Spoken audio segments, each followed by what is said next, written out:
Alhamdulillahirabbil alamin. Wassalatu wassalamu ala asyrafil anbiya'i wal mursalin wa ala alihi washabihi ajma'in.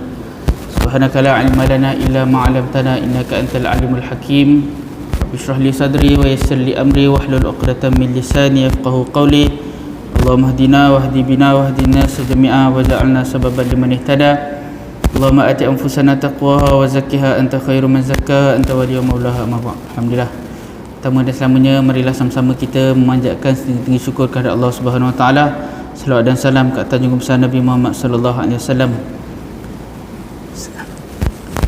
Kita ubah tajuk boleh. Tadi sebut hadis 40, tapi sebab bila saya tengok balik mesej pasal kuliah malam ni tulis tajuk umum. Hari kita buat tajuk umum lah. Kebetulan saya sebenarnya tengah menulis, jadi saya sampaikan tulisan saya lah. Walaupun nama je tulisan, tapi sebenarnya buah fikiran tu datang daripada ulama, datang daripada sedikit pembacaan daripada hadis Nabi Muhammad SAW, daripada Al-Quran. Tapi saya cuba nak bawa tulisan ni, saya tak nak masukkan sikit pun ayat Al-Quran, saya tak nak masuk sikit pun hadis, supaya orang-orang yang bukan Islam ataupun boleh sama-sama ambil pengajaran.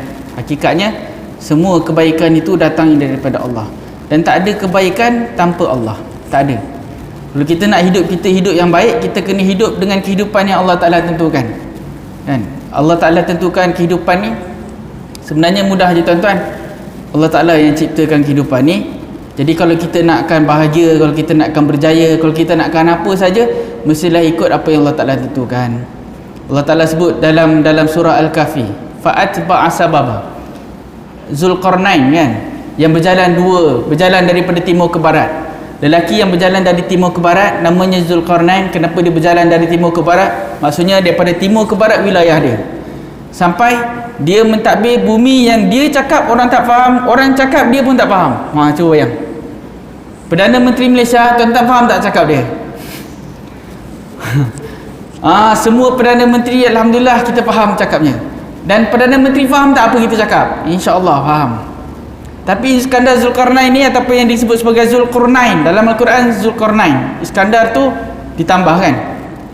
Iskandar ni namalah, maksudnya Zulkarnain ni dia sampai dia mentadbir wilayah ataupun bumi, kawasan yang dia tak faham apa orang tu cakap, dan orang tu pun tak faham apa dia cakap. Hebat tak hebat? Tapi Allah Ta'ala kata fa'atba'a sababa. Dia ikut sebab. Apa sebab? Sebab ni ialah ketentuan daripada Allah Subhanahu Wa Ta'ala. Sebab tu dalam Al-Quran kita sebut dan kita selalu baca, innallaha ala kulli syai'in qadir. Allah Ta'ala berkuasa atas segala sesuatu. Bila berkuasa atas segala sesuatu ni maksudnya apa? Qadir maksudnya Allah Ta'ala menentukan kadar-kadarnya. Kalau kita buat macam ni, inilah hasilnya. Kalau kita tak buat macam ni, inilah hasilnya. Jadi yang saya nak tulis ni tuan-tuan, 6 jalan pintas untuk bahagia. Tajuk je biasa je kan.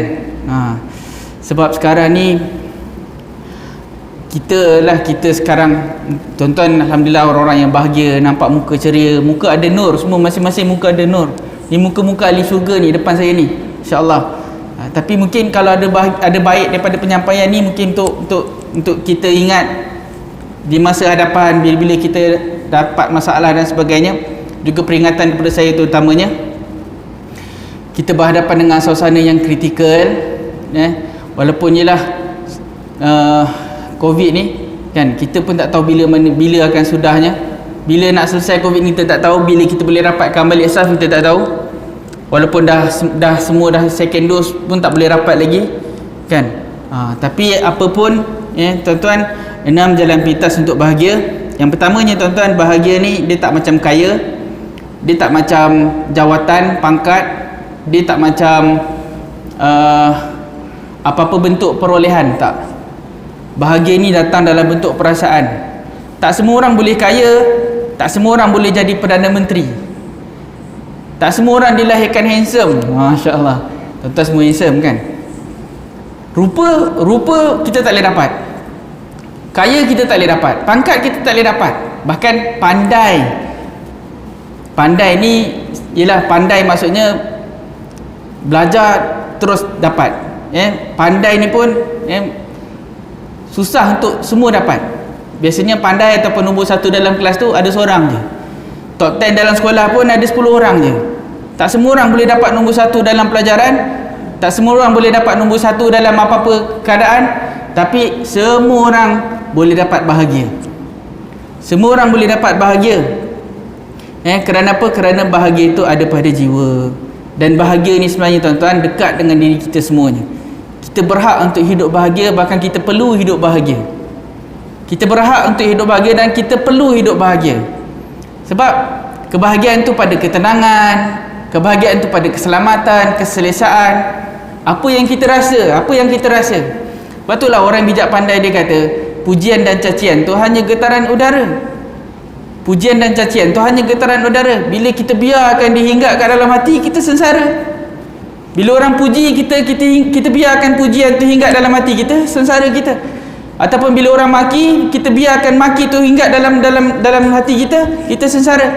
Sedangkan sebenarnya pujian dan cacian tu cakap-cakap je, bunyi je, kan? Kalau kita tak biar bunyi tu hinggap dalam hati kita, dalam fikiran kita, insya-Allah kita bahagia. Kita baca dalam Facebook macam-macam berita, oh pening kepala. Sebab apa kita pening kepala? Sebab kita bagi benda tu masuk dalam kepala kita. Cuba kalau kita baca, biar je baca, kan, insya-Allah kita boleh lebih tenang. Yalah, susah nak buat, tapi ada 6 jalan pintas untuk bahagia. 6 ni bukan 6 ni je, ada 1000 jalan tuan-tuan. Hendak 1000 daya, tak hendak 1000 dalih. Kalau tuan-tuan nak bahagia, ada 1000 jalan untuk bahagia. Tapi kalau tuan-tuan tak nak bahagia, bagi 1000 jalan pun tak jadi. Akan ada 1000 alasan. Sebab apa? Sebab tak nak bahagia, tak nak jadi orang yang tenang, orang yang selesa, orang yang damai dalam hati. Yang pertama tuan-tuan, hargai apa yang ada. Menghargai apa yang ada ni tuan-tuan, yang pertamanya ialah kita ada lebih baik daripada apa yang kita tak ada. Yang kita ada ni tuan-tuan lebih baik daripada apa yang kita tak ada. Yang kita tak ada banyak, kan? Yang kita tak ada banyak. Misalnya kalau mungkin kita tak ada istana, tapi kita ada rumah, kan? Yang kita ada ni sebenarnya lebih daripada apa yang kita tak ada. Yang keduanya, menghargai apa yang ada ialah penghargaan menjadikan sesuatu tu lebih bermakna. Pertama, dalam menghargai apa yang ada ni tuan-tuan, yang kita ada sebenarnya lebih banyak daripada apa yang kita tak ada. Kita tak pernah terasa yang kita sebenarnya ada. Tuan-tuan, kita bayangkan, kita selalu sebut pasal mata. Ini adalah peringatan yang sangat baik untuk kita, untuk saya terutamanya, untuk kita semua. Kita suka, bila kita tengok, cuba kita bayangkan mata ni tuan-tuan. Nikmat mata ni menjadikan kita tahu warna, menjadikan kita tahu rupa. Tuan-tuan pernah tengok burung terbang, kan? Tuan-tuan tahu macam mana burung tu terbang? Saya sekarang dah gila ikan tuan-tuan. Buat kolam nak beli ikan. Sebelum ni menjala, tangkap ikan dan sebagainya, gila kat ikan. Tengok ikan tu berenang. Ada ikan tu boleh berenang laju ke depan, laju ke belakang. Ikan ni boleh berenang ke depan, ke belakang. Ekor dia kat belakang je, tapi dia boleh berenang ke depan, ke belakang dengan lajunya. Saya beli ikan ada 2 ekor berlidah kat rumah, kan? Dia suka makan ikan. Saya nak latih dia supaya makan pellet. Walaupun habitat dia ataupun tabiat dia makan ikan. Kita boleh tengok dia berenang. Tuan-tuan cuba bayangkan kalau tak ada mata, orang yang tak pernah melihat, dia nampak tak ikan tu berenang? Tak ada jalan tuan-tuan, dia nak nampak ikan tu berenang. Tuan-tuan boleh tengok ikan tu berenang, Masya-Allah. Tuan-tuan tahu tak? Rupanya burung ni, dia bukan terbang macam ni. Selalu orang buat terbang macam ni, kan? Sebenarnya burung bukan terbang macam tu, burung terbang macam ni. Bila tuan-tuan buat macam ni, itu tuan-tuan terbang. burung terbang macam ni. Tuan-tuan tengok betul-betul, mana ada burung terbang macam ni? Burung terbang macam ni. Sebab badan dia kat bawah, badan kita kat depan. Jadi kita ingat macam ni. Tak, burung terbang macam ni. Macam mana kita boleh nampak burung tu terbang dengan adanya mata? Baru ni kawan saya hasut main gitar. Tak reti main pun, main petik-petik biasa je, lagu Do Re Mi reti lah, Do Re Mi, kan. dia saya tengok dalam video YouTube tu, dia kata dalam main gitar ni apa benda yang paling penting? Pertama kan ada gitar lah, betul. Yang kedua selepas gitar apa tuan-tuan? Yang kedua selepas gitar bukan jari, bukan tangan. Yang kedua selepas gitar ialah ada telinga. Yang kedua selepas gitar yang lebih penting daripada semua yang benda lain, yang kedua lebih penting daripada gitar ialah telinga. Sebab apa? Dengan adanya telinga kita boleh bunyikan. Kalau tak ada telinga nak bunyi apa? Kita tak tahu kod, tak tahu nak baca. Dia kata betul. Dia tunjuk bukti tuan-tuan. Ada orang main gitar pakai kaki. Main gitar pakai kaki, tak ada tangan, boleh main gitar pakai kaki. Ting ting ting, lagi teruk daripada saya. Bukan lagi teruk, maksudnya lagi hebat dia main daripada saya. Saya bertekir-kial, ada tangan lah, tekir-kial. Dia pakai kaki tuan-tuan. Tuan-tuan ada main gitar tak? Tuan-tuan lagi teruk. Maksudnya nikmat yang kita sedang ada ni lebih banyak, lebih hebat daripada apa yang kita tak ada, yang kita sebenarnya tidak sedari. Sebab ada telinga kita boleh bercakap. Tuan-tuan tak pelik ke? Kenapa orang Itali cakap porke? Porke? Orang masa Euro baru ni, dia kata kalau nak cakap Itali kena buat macam ni. Boleh cakap buat macam ni je, boleh dah cakap Itali. Orang Itali kan suka buat macam ni. Orang Arab cakap lima lah. Orang Inggeris kata why? Kan? Kalau orang Jawa cakap ngopo. Kan? Kenapa tuan-tuan bunyi tu ataupun bahasa tu berbeza? Sebab bahasa tu berbeza disebabkan oleh telinga. Anak kita ni membesar dalam rumah kita, dia cakap apa yang kita cakap lah. Cuba kalau anak kita ni sebelum lahir ataupun selepas lahir tu kita hantar dia pergi UK, balik dia cakap London tuan-tuan. Balik dia cakap London, dia tak cakap Paris. Tak adanya tuan-tuan. Sebab benih tuan-tuan tu, tuan-tuan hantar pergi London ke mana ke, dia akan cakap dengan tempat dia membesar. Kita ni sebab kita dah dengar bunyi bahasa Melayu, kita dengar biasalah, faham. Tiba kita dengar orang cakap, orang Zimbabwe cakap, tak apa benda dia cakap ni, tak faham. Ada bahasa pelik-pelik macam ni. Kita kata bahasa dia pelik, dia pun kata bahasa kita pelik. Lalu siapa sebenarnya yang pelik? Tak ada apa yang pelik. Sebenarnya memang telinga yang menyebabkan kita boleh melontarkan sesuatu. Telinga menyebabkan kita boleh menyanyi. Kalau tuan-tuan tak ada telinga, agak-agak boleh nyanyi, tak dengar bunyi. Ada bunyi rendah, do. Ada bunyi tinggi, do. Sebab apa ada bunyi tu? Dia disebabkan oleh adanya telinga. Telinga ni ada dua pula. Dengan adanya telinga dua ni, kita boleh menentukan jarak sumber bunyi tu. Bila orang pekik, kita dah paling terus. Bunyi dari situ. Orang panggil kita dari belakang, kita paling terus. Sebab apa? Sebab telinga kita ada dua. Ni nikmat yang Allah Ta'ala bagi pada kita, yang sebenarnya lagi banyak. Nikmat mata je cukup tuan-tuan. Sebab itulah ada dalam kisah yang popular, seorang hamba abdi yang beribadah selama 500 tahun. Kemudian bila dimasukkan syurga atas rahmat Allah Subhanahu Wa Taala, dia kata tak nak, aku nak masuk dengan ibadah. Allah Ta'ala timbang ibadah dia selama 500 tahun dengan nikmat sebelah mata je. Bukan dua-dua belah mata, sebelah mata je. Nikmat sebelah mata ditimbang dengan satu timbangan. 500 tahun ibadah dia diletakkan satu timbangan yang lain, berat nikmat mata dia lagi. 500 tahun ibadah tak boleh nak balas. Ibadah dia tak boleh balas nikmat sebelah mata yang Allah Ta'ala bagi pada dia. Masya Allah. Sebab itulah tuan-tuan, sebenarnya nikmat yang ada pada kita ni jauh lebih banyak. Kita ada kaki, boleh berjalan. Kita ada tangan, boleh menggenggam, boleh merasa. Kita boleh buat apa yang kita nak dengan adanya tangan kita ni. Dengan kaki tuan-tuan boleh datang ke masjid. Tak ada kaki pun tuan-tuan boleh datang ke masjid, insya-Allah. Kan?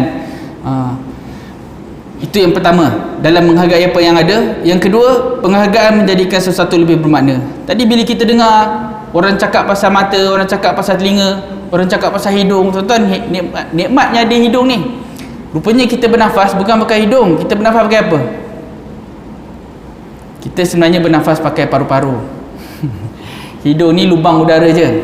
Dengan adanya lubang udara ni kita boleh nafas. Tapi kalau kita tutup hidung, kita boleh nafas pakai mulut. Cuba tak begitu lancar. Sebenarnya organ pernafasan kita lah paru-paru. Paru-paru ni dia ada satu otot, bila dia mengembang, mengecup, masuk udara, keluar udara dan sebagainya. Dengan adanya hidung ni tuan-tuan, sebab adanya hidung kita boleh merasa. Makanan tu jadi sedap tuan-tuan. Sebab apa? Sebab ada hidung. Cuba kalau tak ada hidung, ataupun hidung kita terganggu disebabkan mukus banyak dalam ni. Apa orang panggil mukus? Ingus. Kalau ada hingus tuan-tuan, kita punya selera akan kurang. Sebab tu orang COVID tu kan, sebab dia terganggu dekat hidung dia, selera dia kurang. Bila selera dia kurang sebabkan apa? Sebab dia hilang dari bau. Bila dia hilang dari bau, dia hilang dari rasa. Bila dia hilang dari rasa, dia hilang selera makan. Tu tuan-tuan, bila kita boleh makan sedap tu sebenarnya bukan jasa lidah je. kita boleh makan sedap tu sebenarnya jasa hidung pun ada, jasa mata pun ada. Contoh kalau tak tengok agak-agak dah makan apa. Tak nikmat tuan-tuan. Bila dapat tengok, ambil, cubit, makan, genggam, hirup, masya-Allah sedapnya. Kan nikmat yang Allah Taala bagi pada kita. Penghargaan menjadikan nikmat tu lebih bermakna. Maka kita kena mula menghargai apa yang Allah Taala bagi pada kita.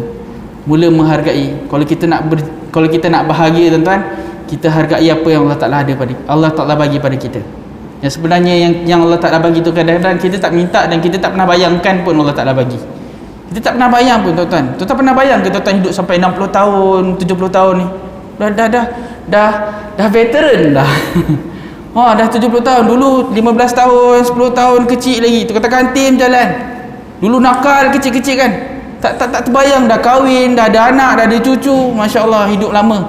Nikmat yang Allah Taala bagi kan. Peredaran zaman. Dulu tak ada kereta, sekarang ada kereta terbang. Kan? Canggih. Dulu telefon pakai telefon dekat public je. Lepas tu dah advance sikit, ada telefon dekat rumah masing-masing. Sekarang telefon dibawa ke mana-mana. Semua ada dalam ni. Semua ada. Masya-Allah. Nikmat yang Allah Taala bagi. Bila kita menghargai nikmat yang Allah Taala bagi tu, dia akan menjadikan kita bahagia. Yang kedua tuan-tuan, dalam jalan pintas untuk bahagia ni, perkara yang kedua ialah hidup sekarang. Hidup sekarang ni maksudnya apa? Kita jangan hidup dulu, jangan hidup nanti, hidup sekarang. Masa ni ada 3. Masa ni ada masa lalu, masa sekarang, masa hadapan. Kalau kita nak bahagia, kita kena hidup sekarang.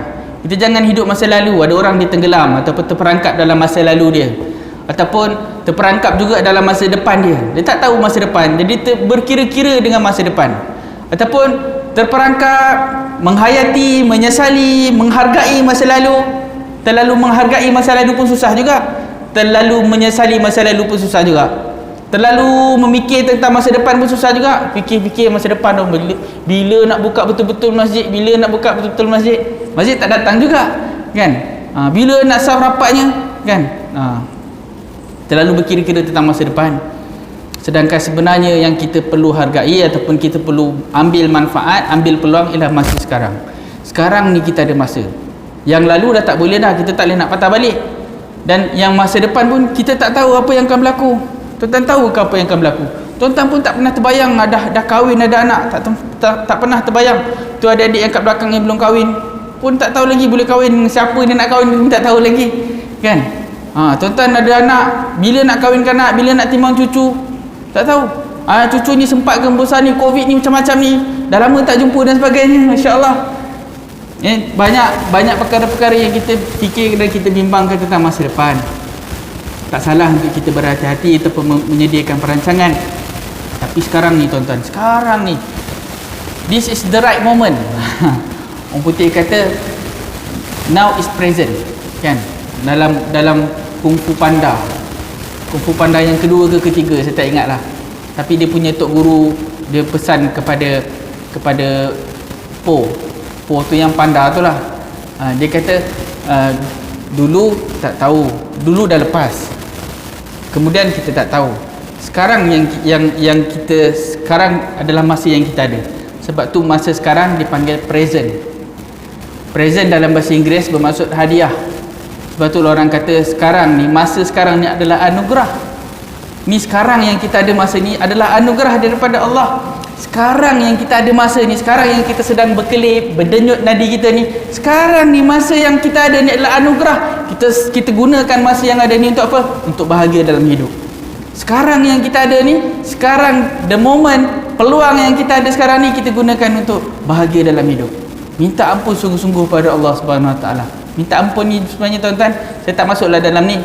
Saya tak masuk dalam tulisan saya ni, tapi minta ampun ni perkara yang paling bahagia. Bila kita boleh rasa bersalah dan kita minta ampun pada Allah Subhanahu Wa Taala, bahagia tuan-tuan. Bila kita ada rasa bersalah, tu sebab orang kata ujian ini adalah tanda kasih sayang Allah. Sebab apa? Bila orang yang beriman diuji, dia rasa bersalah, dia rasa dia kerdil. Menyebabkan apa? Dia minta ampun dengan Allah Subhanahu Wa Taala, dia mengharap, dia merayu pada Allah Subhanahu Wa Taala, dia bergantung pada Allah Subhanahu Wa Taala, menjadikan hidup dia bahagia. Sekarang ni peluang yang kita ada untuk kita tebus semua kesilapan kita, ataupun sekarang ni masa untuk kita hargai apa nikmat yang Allah Ta'ala sedang berikan kepada kita. Sekarang juga adalah masa yang paling sesuai untuk kita berusaha untuk masa depan kita. Kita pun tak tahu sempat ke tidak, tapi kita kena usahakan.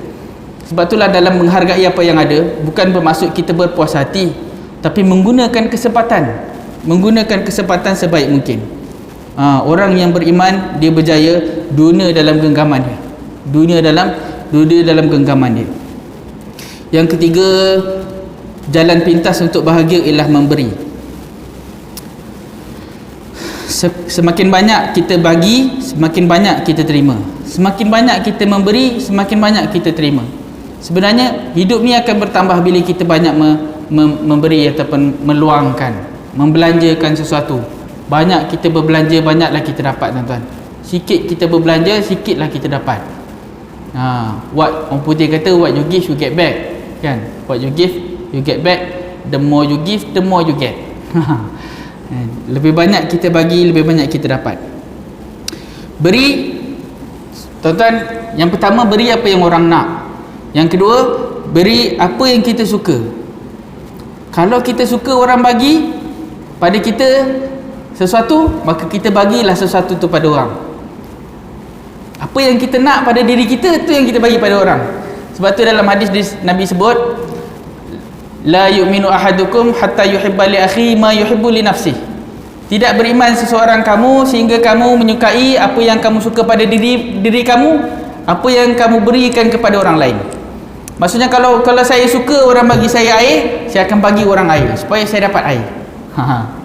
Saya suka orang bagi saya air, saya akan bagi air ni pada orang. Nabi juga pernah sebut, man la yarham la yurham. Kalau kita suka diberikan perhatian, kita kena berikan perhatian. Kalau kita suka dimarahi, kita marahlah orang. Tuan-tuan suka kena marah tak? Bila tuan-tuan tak suka kena marah, tuan-tuan jangan marah orang. Apa yang kita tak suka, kita jangan bagi kat orang. Kita tak suka benda tu datang pada kita, maka kita jangan bagi pada orang. Sebab bila kita bagi pada orang, kita akan dapat balik. Kita akan dapat balik apa yang kita bagi. Kita pasti akan dapat balik apa yang kita bagi, sama ada benda tu baik ataupun buruk. Jadi kalau nak bahagia, kena bagi yang baik pada orang, supaya orang bagi baik pada kita. Hidup ni tuan-tuan, dia timbal balas. Allah Ta'ala Maha Adil. Orang bukan Islam kata hukum karma. Tuan-tuan takkan terlepas. Bila tuan-tuan buat benda yang tak baik, tuan-tuan takkan terlepas. Tuan-tuan marah orang sesuka hati, tuan-tuan hamburkan perkataan kesat pada orang, tuan-tuan, perkataan tu akan balik pada diri kita. Tapi cuba kalau kita bagi yang baik pada orang, perkataan yang baik pada orang, perkataan yang baik tu akan balik pada kita, kan? Kalau pun bukan daripada manusia, datang daripada Allah. Allah Ta'ala akan bagi yang terbaik pada orang yang sentiasa memberikan yang terbaik. Kita akan bahagia apabila kita membahagiakan. Kadang-kadang ada orang, kan, ini saya sebut secara umum lah, kadang ada pasangan-pasangan yang muda, kan, dia kata pasangan saya tak faham saya. Biarlah, selalu berlaku salah faham, kan. Sebenarnya kita takkan faham orang tanpa kita terlebih dulu memahami. Kita takkan faham orang takkan faham kita sebelum kita terlebih dulu memahami. Sebab itulah kelebihan ataupun bahagia hidup ni bila kita memberikan perhatian, memberikan kefahaman. Kalau kita nakkan orang faham kita, kita kena faham orang. Kalau kita tak suka nak faham orang takkan faham kita. Hidup ni timbal balas. Apalagi kalau kita nak membahagiakan. Kalau kita nak bahagia, kita kena bahagiakan orang. Kita buat orang tersenyum, orang akan buat kita tersenyum. The moment ketika saat kita membuatkan orang bahagia, tu kita dah bahagia dah. Macam tuan-tuan kan suka tolong orang. Apa perasaan ni tuan-tuan bila tolong orang? Ui, bahagia. Padahal pertolongan tu kita bagi, kita keluarkan pertolongan tu, satu benda yang kita infak. Tapi bila kita tolong orang, kita rasa bangga. Kembang pungkok semua sekali ada, kan? Kalau tuan-tuan tolong orang, kan, apa rasa? Bangga, rasa seronok, rasa selesa. Macam itulah yang kita dapat bila kita membahagiakan orang. Allah Ta'ala akan bahagiakan kita. Bila kita tenangkan orang, Allah Ta'ala akan tenangkan kita. Beri ni tuan-tuan ada dua perkara yang kita boleh beri. Sama ada pemberian dalam bentuk zahir dan pemberian dalam bentuk batin. Pemberian dalam bentuk zahir yang paling mudah, tuan-tuan, senyuman. Pemberian dalam bentuk zahir yang paling mudah ialah senyuman. Tuan-tuan bagi senyuman je, membahagiakan. Tuan-tuan bagi senyuman je. Tuan-tuan tak ada duit, nak bagi duit tak ada, nak bagi apa tak ada, tuan-tuan bagi senyuman je. Kalau senyuman pun tak boleh bagi, tuan-tuan kedekut. Kan? Kalau senyuman pun kita tak boleh bagi pada kawan kita, kita kedekut. Yang kedua, pemberian dalam bentuk batin, kasih sayang, perhatian, toleransi, kan? Toleransi, berlapang dada. Ini salah satu lagi dalam pemberian dalam bentuk batin apa? Beri kemaafan pada orang. Tuan-tuan, perkara yang juga membahagiakan kita ialah memberi kemaafan. Kita forgive and forget. Belajar memaafkan dan melupakan. Yang keempat, jalan pintas untuk bahagia ialah belajar. Belajar ni tuan-tuan, belajar sepanjang hayat. Belajar ni meluaskan pandangan. Belajar ni mematangkan. Belajar ni menambah pengalaman. Paling kurang tuan-tuan, belajar dari kesilapan.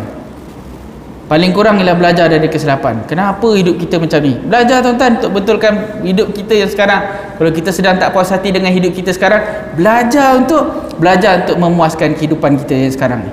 Kalau ibadah kita rasa macam tak kena ibadah kita ni, belajar untuk mantapkan ibadah. Belajar ni tuan-tuan, belajar ni bukan hanya pada ilmu dan teori, tapi belajar pada semua keadaan. Kalau boleh ada, setiap hari kita nak tambah ilmu, setiap hari ada benda yang kita nak belajar, setiap hari ada benda yang kita tahu. Perbaiki kehidupan kita ni ataupun bahagiakan hidup kita dengan belajar. Tuan-tuan, ibaratnya tuan-tuan, macam Ustaz Ismi ada sebut, kalau kita nak hidup 600 tahun tuan-tuan, kita belajar sejarah. Kalau kita nak hidup bahagia, kita belajar hidup orang yang bahagia. Kita belajar benda yang bahagia, kita akan bahagialah. Macam Ustaz Ismi sebut, kalau kita nak hidup 600 tahun, kita belajar sejarah. Kita akan hidup 600 tahun. Kita tahu apa yang berlaku zaman Hang Tuah, zaman Portugis datang, zaman Belanda datang, zaman penjajahan British, Jepun, apa yang berlaku dekat kerajaan Turki Uthmaniyah, apa yang berlaku dekat dunia seluruhnya sebelum merdeka, semasa merdeka dan sebagainya. Kalau kita belajar tuan-tuan, ilmu ni bukan hanya pada teori, ilmu ni juga pada praktikal. Kalau tuan-tuan buntu, tuan-tuan cari satu benda yang tuan-tuan boleh buat, belajar sampai tuan-tuan tahu macam mana nak buat. Balik ni tuan-tuan boleh belajar memasak. Kalau yang tak reti masak, belajar masak. Tak pernah buat, saya tak pernah buat masak ni, tak pernah buat semua hidup. Jadi kita belajar masak. Tuan-tuan tak pernah menjahit, belajar menjahit. Buat sesuatu, belajar sesuatu. Belajar sesuatu yang baru setiap hari. Bila kita belajar sesuatu yang baru setiap hari tuan-tuan, kita akan bahagia. Kita akan dapati dunia ni sebenarnya sangat indah, sangat seronok. Sangat banyak benda yang kita boleh belajar, sangat banyak benda yang kita boleh terokai. Cuba kita tengok, kita sekarang ni asyik duduk kat Sri Skandar kan. Memanglah kita COVID, tapi tuan-tuan boleh tengok National Geographic kan tuan-tuan. Tuan-tuan tengok salji. Tuan-tuan tak pernah pergi ke tempat salji kan? Saya pernah tuan-tuan, dekat The Mines Wonderland. Sungai Besi. Saya pernah pergi 2 kali. Satu dekat The Mines Wonderland, ICT Shah Alam saya pernah pergi juga sebelum tutup hari tu. Masya Allah, sejuknya. Lebih sejuk daripada ni. Kalau tuan-tuan kata ni sejuk, tuan-tuan tak pernah tengok yang paling sejuk. Macam duduk dalam peti ais tu, memang beku habis. Dia dengan telinga-telinga ni, dengan semua-semua sekali, kita dah pakai tebal lah. Dahsyat kan. Tuan-tuan boleh cuba. Kalau tuan-tuan rasa sekarang panas, tuan-tuan tak pernah tengok lagi yang panas dekat tengah-tengah gurun. Yang ni saya betul-betul pernah pergi. Dekat Arab Saudi sana kan. Masya Allah, tengah-tengah gurun tu sampai 50 darjah Celsius. 51 peak yang paling tinggi dekat Arab Saudi ni, 51 darjah Celsius. Tuan-tuan tak pernah tengok tempat musim luruh. Saya pun tak pernah, jadi saya tak reti nak cerita. Bila kita tengok tuan-tuan dunia ni, Masya Allah banyaknya kan. Kita belajar tentang haiwan, kita ingatkan bernafas ni pakai hidung je. Ada yang bernafas pakai kulit. Katak bernafas pakai kulit tuan-tuan. Ikan ni dia sebenarnya dia perlukan udara. Tapi udara dalam air kan, dia kalau ada udara dalam air ataupun ada oksigen dalam air tu, dia boleh ambil oksigen tu, dia boleh tukar dan dia boleh bernafas. Kalau oksigen dalam air tu tak cukup, dia akan ke atas untuk sedup udara, lepas tu dia masuk balik. Ada yang bernafas pakai insang. Tuan-tuan tak pelik ke bernafas pakai insang? Cuba kalau tuan-tuan duduk selam, duduk dalam air, mati kita. Ikan tu cuba dia duduk atas darat, mati dia. kan? Katak ni dia boleh bernafas pakai kulit. Hidung ada ke tak ada? Saya tak tahulah katak ni. Katak ada hidung ke? Itu saya tak sempat kaji. Cantik. Ada sotong. Tuan tengok sotong tu. Saya sampai berdebat dengan anak saya. Sotong ni ada kaki tak ada kaki? Yang banyak tu, yang 8 tu kaki dia ke tangan dia? Saya sampai debat, saya tak ada jawapan. Lepas ni kita boleh kaji sama-sama. Sebab sotong ni dia berenang bukan pakai kaki dia. Dia pakai apa? Sirip di belakang kan? Sotong. InsyaAllah. Belajar ni membahagiakan. Bila kita belajar tuan-tuan, kita akan lupakan ataupun kita akan buat benda yang baik kan? Kita akan tambah nilai dalam hidup kita, dan kita akan kurang fikir benda-benda yang bukan. Kalau kita tak belajar ataupun kita tak sibukkan hidup kita ni dengan belajar, kita akan sibukkan hidup kita ni dengan perkara yang sia-sia. Kalau tuan-tuan fikir-fikir balik lepas ni, tenung-tenung, menung-menung, apa benda aku buat sehari ni, benda aku buat COVID ni, tuan-tuan cari sesuatu, tuan-tuan buat. Macam saya dah siap dah kolam kat rumah. Tapi rupanya ada bocor, nak kena buat satu balik. Itu namanya belajar dari kesilapan. Sekurang-kurangnya tuan-tuan, belajarlah dari kesilapan. Yang kelima tuan-tuan, kembara dan teroka. Kembara dan teroka ni tuan-tuan, maksudnya kita aktifkan deria kita, rasai, kecapi, nikmati hidup kita yang sekarang ni. Memanglah kita tak boleh keluar, tapi tuan-tuan sesekali kalau tuan-tuan bosan, tuan-tuan jalan jugalah. Saya dengan keluarga saya suka berjalan, walaupun duduk dalam kereta pun jadilah. Setengah jam jalan dalam kereta, lepas tu balik rumah, dah. Kan, itu pun dah cukup baik dah. Tengok dunia ni, tengok orang, tengok macam-macam, aktifkan deria kita. Deria mata kita, deria bau kita, deria telinga kita. Supaya apa? Supaya bukti dan tanda untuk manusia. Kan? Dunia ni adalah tanda dan bukti untuk manusia. Keluasan dan keindahan realiti dan semasa. Yang terakhir tuan-tuan, yang jalan pintas untuk bahagia ni tuan-tuan, kita kena memaknakan hidup. Cari tujuan hidup kita tuan-tuan. Kita tak tahu apa benda kita buat sekarang, cari tujuan, cari makna, cari apa sebenarnya jalan hidup kita ni. Bila kita cari jalan hidup kita ni, cari fungsi, cari tujuan hidup kita ni, insya-Allah kita akan bahagia. Sebab apa? Kita berfokus. Jadi tak bahagia sebab apa? Sebab kita pun tak jelas hala tuju. Kita hidup untuk apa? Sekarang kita buat muhasabah, kita buat koreksi ni, nak masuk tahun depan ni. Tahun depan tahun baru hijrah. Jadi tak tunggu tahun depan lah sekarang. Sekarang kita jelaskan sungguh-sungguh apa tujuan hidup kita ni. Tuan-tuan hidup masih bernyawa, masih bernafas ketika ini, apa tujuannya? Mudah-mudahan kita sama-sama dapat tetapkan apa tujuan hidup kita ni. Cari makna di sebalik setiap perbuatan kita. Sebagai penutupnya tuan-tuan, bahagia itu bermula dengan percaya. Percaya apa? Percaya pada Allah dan percaya bahawa kita boleh untuk bahagia. Kita boleh hidup dengan kehidupan yang baik. Percaya dulu. Kalau kita tak percaya tuan-tuan, tak boleh. The first step is belief. Faith. To have faith. Kita kena percaya. Perkara pertama ialah beriman dulu. Beriman ni maksudnya percaya. Bila kita percaya, akan datang tindakan-tindakan. Sebab tu amanu wa amilus solihat. Dia kena percaya dulu baru dia beramal soleh. Kalau dia tak percaya, dia tak akan beramal soleh. Kita pun macam tu, kita percaya dulu bahawa hidup kita ni ada fungsi, hidup kita ni ada makna, hidup kita ni ada tujuan, hidup kita ni ada kepentingan, ada keutamaan. Bila kita jelas tujuan hidup kita ni, insya-Allah kita tahu macam mana nak jalan. Dan bila kita jelas, insya-Allah kita cari. Dan kita juga perlu percaya bahawa bahagia itu milik semua orang. Semua orang boleh bahagia. Hidup ni terlalu singkat. Oleh kerana hidup ni terlalu singkat, jadikanlah hidup kita ni bermakna. Sekadar itu yang dapat saya sampaikan. Yang baik itu datang daripada Allah, yang buruk itu datang daripada kelemahan. Hakikatnya semuanya adalah ketentuan Allah untuk menguji kita ni yang mana baik amalannya. Dan Allah Ta'ala akan sempurnakan segala kebaikan kita di hari akhirat. Aqulu qawli hadha wa astaghfirullahal azim li wa lakum wa billahi taufiq wal hidayah. Wassalamualaikum warahmatullahi wabarakatuh. A'udzu billahi minasyaitonir rajim. Bismillahirrahmanirrahim. Alhamdulillahirabbil alamin wassalatu wassalamu ala asyrafil anbiya'i wal mursalin wa ala alihi washabihi ajma'in. Rabbana atina fid dunya hasanah wa fil akhirati hasanah wa qina adzabannar. Sallallahu ala sayyidina Muhammadin wa ala alihi washabihi wa baraka wa sallam. Alhamdulillahirabbil alamin. Taqabbalallahu minkum.